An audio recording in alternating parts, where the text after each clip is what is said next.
E quem já está conectado aqui com a gente para analisar os efeitos nas agendas políticas sobre o câmbio é o Tiago Davino, analista de mercado macro da Agrinvest. Boa noite, Tiago. O dólar acumulou aí, nos últimos 30 dias, uma desvalorização de cerca de 6%, né? Essa desvalorização tem como principal efeito fatores externos ou, de repente, o cenário econômico político do Brasil tem também ajudado nesse recuo do dólar? Boa noite. Boa noite, Petrin. É uma mistura dos dois cenários, tanto externo quanto interno. A semana passada, o dólar comercial no Brasil recuou 2,3%, influenciado especialmente pelo cenário externo.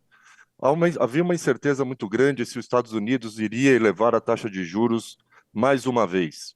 E na última quarta-feira, tivemos a decisão do Fed, o Banco Central norte-americano, que decidiu manter a taxa de juros e sinalizou que é possível, sim, não elevar mais o ciclo de aperto monetário que ele iniciou já em março do ano passado.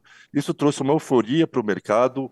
As bolsas americanas dispararam semana passada, acumularam valorização de mais de 6%, e o Brasil foi na carona, beneficiado por esse cenário externo mais favorável.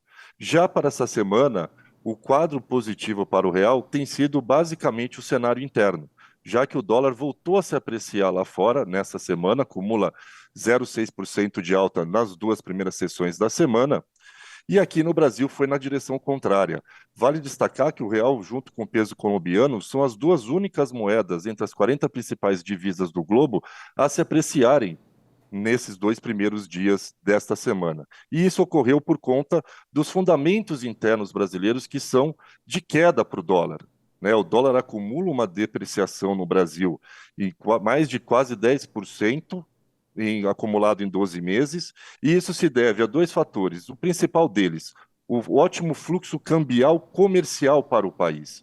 O Brasil vem batendo recordes sucessivos, mês após mês, de dados de superávit comercial. No acumulado em 12 meses, nós ultrapassamos pela primeira vez na nossa história a barreira de 90 bilhões de dólares. E isso tem proporcionado um fluxo comercial muito significativo para o país.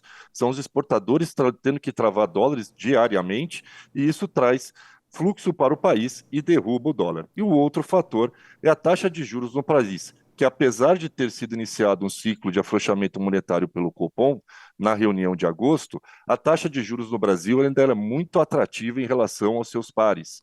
Se nós pegarmos o juro real brasileiro, que ronda na ordem de 7%, ele é maior que o juro nominal americano, que é de 5,5%. Se nós pegarmos o diferencial de juros Brasil e Estados Unidos, que também e no caso, em torno de 6,5 pontos percentuais, também é maior que o juro nominal americano, ou seja, os juros no Brasil, ele segue atrativo. E aí você tem essa junção. Taxa de juros competitiva e um fluxo comercial bastante intenso para o país. E o câmbio nesse patamar, como é que impacta as exportações? O produto agrícola brasileiro ainda é competitivo lá fora com essa valorização do real? E a segunda pergunta, se o Banco Central, como deve acontecer, reduzir as próximas duas sessões pelo menos mais 1% da taxa Selic, isso não é suficiente para reverter também essa tendência de queda do dólar? Primeiramente, sobre a taxa de juros, Petri, o importante não é só a tendência dos juros no país, é o diferencial. A gente sempre tem que estar olhando o diferencial de juros e principalmente e também a questão do juros real brasileiro. Mesmo que a gente tenha uma queda de mais um ponto percentual de juros, a diferença ainda vai ficar maior que o juros nominal americano, caso isso não venha a subir mais, como o mercado aposta hoje. Ficaria uma diferença na ordem aí de 5,75 a 6 pontos percentuais, maior que o juro americano atual de 5,5. Tá? Então, o importante é esse diferencial que seguirá ainda bastante competitivo. E com relação aos impactos da desvalorização do dólar sobre o preço das commodities, ele já começa a afetar o preço do milho. O preço do milho no Brasil, ao longo do ano, ele sempre foi muito mais competitivo que o milho americano.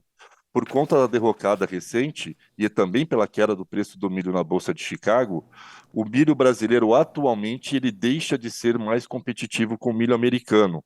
Porém, o Brasil ainda tem uma perspectiva de uma exportação bastante pujante desse grão, que deve bater recorde, chegar na casa de 55 milhões de toneladas, muito acima dos 46 milhões de toneladas que foram exportados na safra passada. Mas já começa a impactar o milho. No caso da soja, há uma grande dependência externa com relação à produção brasileira. Hoje o Brasil caminha para quase 100 milhões de toneladas de exportação de soja. E o segundo país, que é os Estados Unidos, não chega nem a 50 milhões. Então, tem essa dependência internacional que, mesmo que o preço do dólar caindo no Brasil, e a gente ainda vai continuar tendo bastante demanda por esse produto. Perfeito. Tiago Davino, que é analista de mercado da Macro Agriinvest. Tiago, obrigado pela sua análise aí. Espero contar contigo em outras oportunidades. Uma boa noite, viu? Obrigado.